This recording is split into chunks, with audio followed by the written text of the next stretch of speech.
2500 থেকে 2700 মুরগি ছিল। মুরগি মরতে মরতে এই পর্যন্ত মেবি 3 থেকে 400 মুরগি আছে, আর বাকি যে মুরগিগুলো এখন এগুলো আছে, জানি না এগুলো বাঁচবে কি মরবে।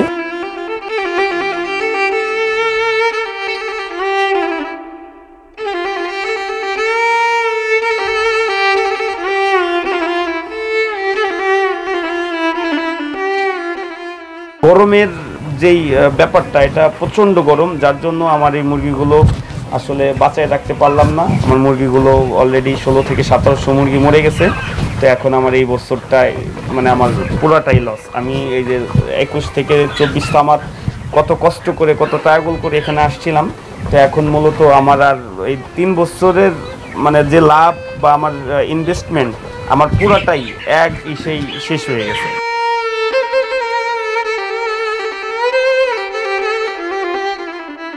মুরগিগুলো দেখতেই পাচ্ছেন, আমার আজকে প্রায় 400-500 মুরগি মরছে, আর প্রত্যেক দিনই তো মরতেছেই। তো টোটালি আমার অলরেডি প্রায় 1600-1700 মুরগি মরে সাফ হয়ে গেছে, দেখতেই পাচ্ছেন।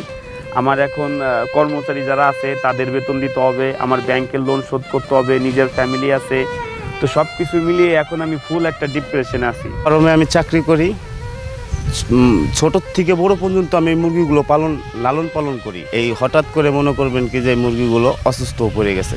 অসুস্থ পড়ার পরে প্রথম মরছে হলো 400, পরে মরছে 500, এরকম মরতে 1500 মুরগি অলরেডি মরেই গেছে। মরার পরে আমার মনে করবেন আমার মহাজন খুব ক্লান্ত হয়ে গেছে। আমি একজন কর্মী, আমারও খুব খারাপ লাগে, জানি না কি হবে, কিন্তু আল্লাহ রাসূল জানে আমাদের মনের ব্যাপার। জানি না আল্লাহ তাআলা আমার প্রতি নারাজ নাকি, আমি এটা সঠিক বলতে পারি না। আমার আজ প্রায় মুরগি শেড 3টা শেড, একটা ডিমের জন্য আর 2টা মাংসের জন্য। তো এখনও আমার রানিং 5 থেকে 6000 মুরগি আছে।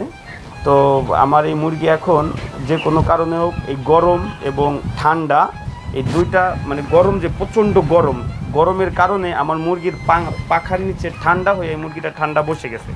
ঠান্ডাটা বসে যাওয়ার কারণে কিডনি এবং লিভার ড্যামেজ হয়ে যাওয়ার কারণে আমার এই মুরগি যে কোনো একটা রোগে আক্রান্ত করছে, সেটা গরম ঠান্ডাই বলেন অথবা এই কিডনি ড্যামেজই বলেন।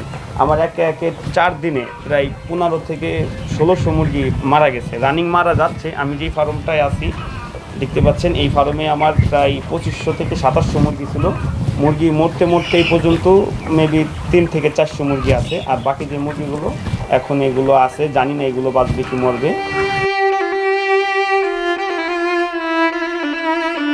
সরকারের কাছে একটা অনুরোধ করব বা আকুল আবেদন থাকবে, আমরা যারা প্রবাসী, যারা বিদেশ থেকে এসে এরকম উদ্যোগ নিয়ে ব্যবসা বাণিজ্য করতেছি, সবাই তো মায়ের খায় না। দেখা গেছে আমার মতো যারা রমজান আছে 2-1 জন হয়তো বা যে কোনো কারণে হোক আমার এরকম একটা ক্ষতিগ্রস্ত হয়েছে। তো আমি সরকারের কাছে আবেদন থাকবে আমার এই বিষয়টা একটু নজর দেয়।